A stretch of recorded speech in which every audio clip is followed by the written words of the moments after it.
গা থেকে top top করে বেয়ে পড়ছে ঘাম।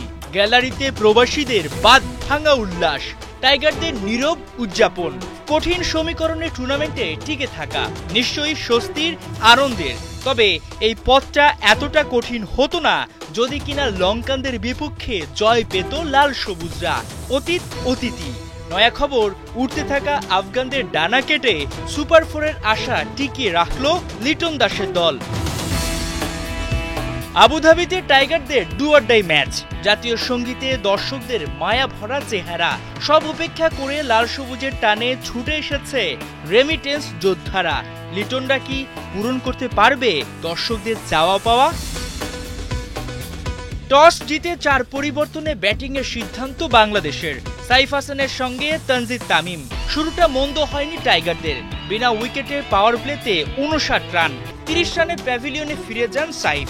প্রয়োজনে লিটন দাসও ধরতে পারেননি হাল। ঝোড়ো ইনিংস খেলে তামিমের ৫০, তবে তারপরেই যেন সব দায়িত্ব শেষ। ৩১ বলে ৫২ রানে ফিরে যান টাইগার ওপেনার। রানের চাকা যেভাবে ঘুরছিল তাতে স্কোরবোর্ডে ২০০ রান হবে, এটাই ছিল কাম্য। কিন্তু দলটার দিকে তো দেখতে হবে। ডেথ ওভারে একের পর এক ডট বলে শেষ পর্যন্ত ৫ উইকেটে ১৫৪ রানে সন্তুষ্ট থাকতে হয় বাংলাদেশকে।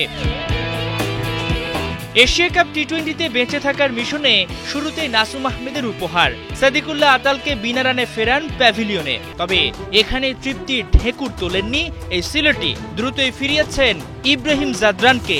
পাওয়ার প্লেতে আফগানদের সংগ্রহ ২ উইকেটে ২৭ রান। টাইগারদের ড্রাইভিং সিটে নেয়ার কাজে সামিল হন রিশাদ হোসেন। পরপর ২ ব্যাটার গুলবাদিন নাইব, রহমানুল্লাহ গুরবাজের মতো হার্ড হিটারদের ফিরিয়ে স্বস্তি এনে দেন দলে। মুস্তাফিজ তাসকিনদের পেস অ্যাটাকে দিক বেদিক শূন্য রশিদ খানের দল। ৭৭ রানে ৫ উইকেট নাই ওদের স্কোরবোর্ডে।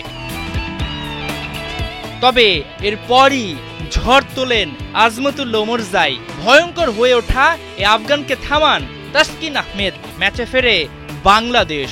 গুরুত্বপূর্ণ ব্যাটারকে হারিয়ে কাঁদ জনাথন ট্রট।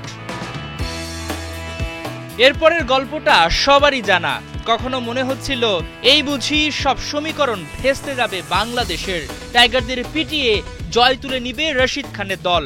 তবে শেষ পর্যন্ত মুস্তাফিজ তাসকিনদের বোলিং নৈপুণ্যে ৮ রানে জিতে সুপার ফোরের আশা বাঁচিয়ে রাখে বাংলাদেশ।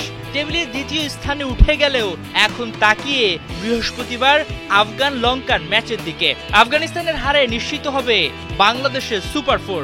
আর যদি রশিদরা জিতে যায় সেক্ষেত্রে রান রেটের মার প্যাঁচে পড়বে লিটনরা। হাসান সজীব, ৭১।